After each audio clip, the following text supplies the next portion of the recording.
Bienvenue dans ce journal de campagne depuis Yaoundé au Cameroun. Africa 24 s'est mobilisé pour vous faire vivre toute la campagne électorale en vue du scrutin présidentiel du 7 octobre ici au Cameroun. Ils sont 9 candidats en lice pour ce scrutin présidentiel. Notre envoyé spécial à Yaoundé, Viviane Baoken, nous présente les forces en présence.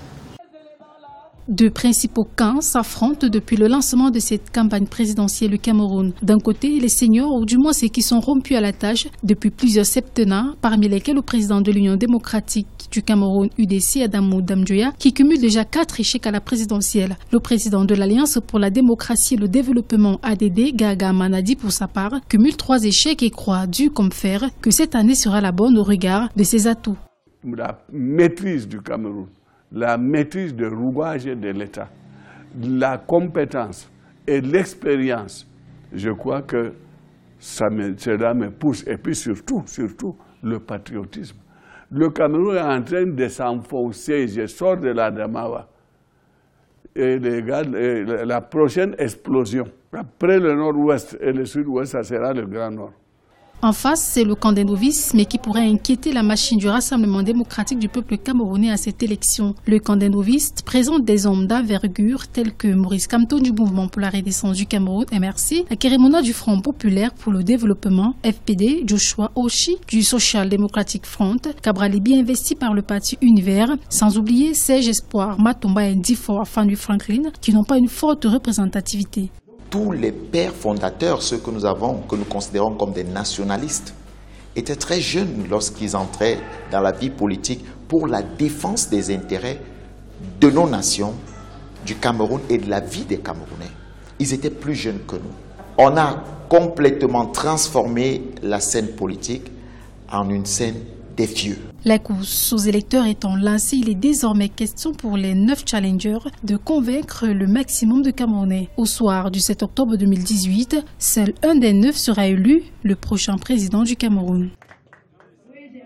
Le RDPC, le parti au pouvoir, a tenu un meeting à San-Mélima dans la région du Sud. Le ministre des Finances, Louis-Paul Motazé, est allé à la rencontre des habitants du Dja et Lobo. Il appelle ces derniers à voter pour le candidat Paul Biya afin de préserver la paix. Les précisions dans ce sujet de Corinne Campsoué.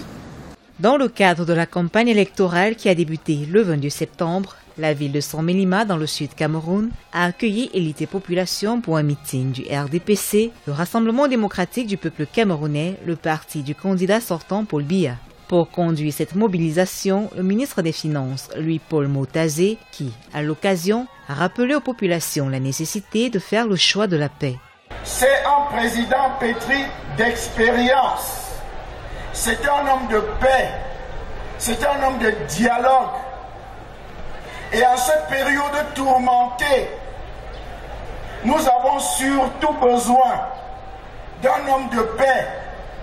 Nous le savons tous et nous le voyons tous les jours. Nous voyons à la télévision comment des gens qui prétendent pouvoir diriger le pays commencent par interdire aux enfants d'aller à l'école.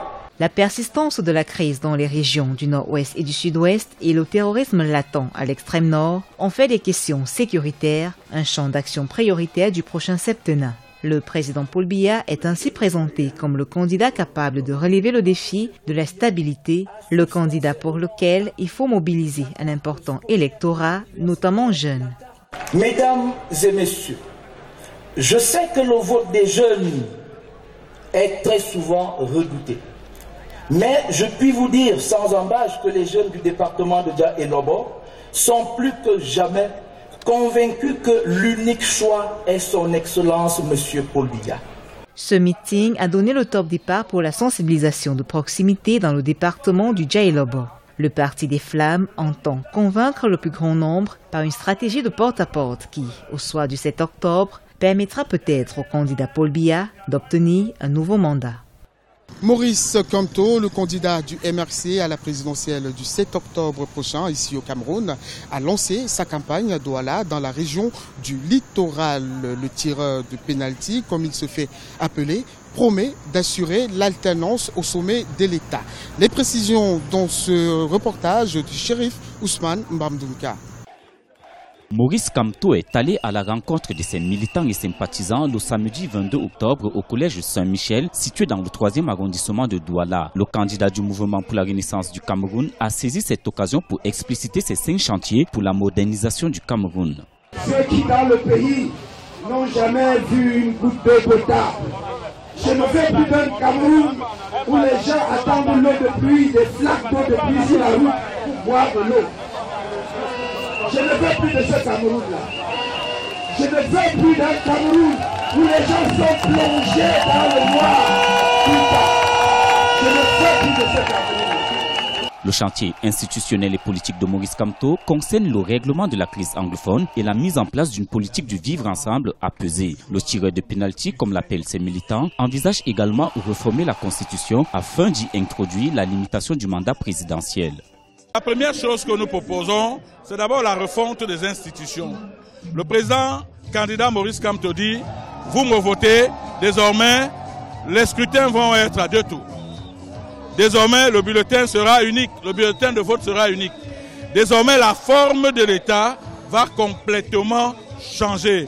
Le volet social de Maurice Kamto repose sur la réforme du système de santé, l'instauration d'une sécurité sociale et la promotion de la culture. Après l'étape de Douala, Maurice Kamto a dirigé sa caravane vers d'autres départements et régions du Cameroun. Le candidat du MRC entend vulgariser son programme de gouvernance et convaincre le maximum des électeurs afin de remporter la présidentielle du 7 octobre.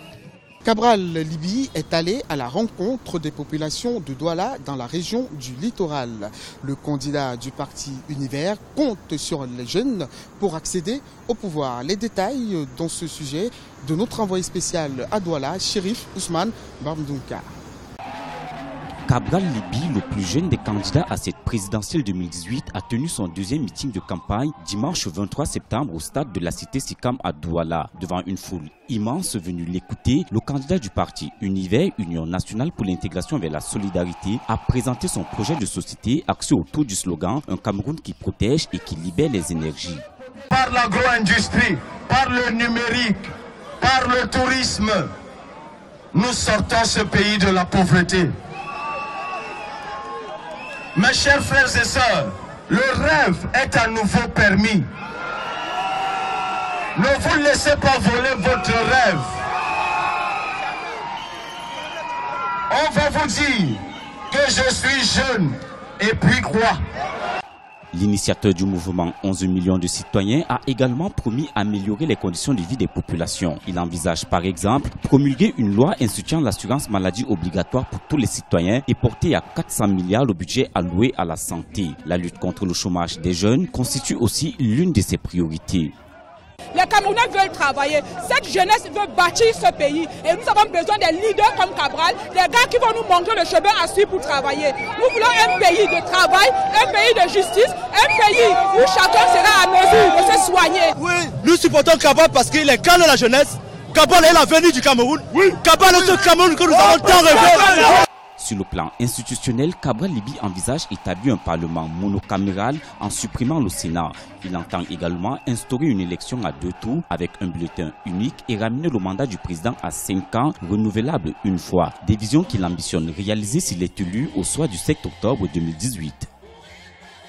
C'est la fin de ce journal de campagne réalisé ici au Cameroun grâce au dispositif déployé par Africa 24 pour vous permettre de vivre les grands moments de la campagne électorale en vue de la présidentielle du 7 octobre 2018 au Cameroun. Merci de l'avoir suivi. À très bientôt sur Africa 24.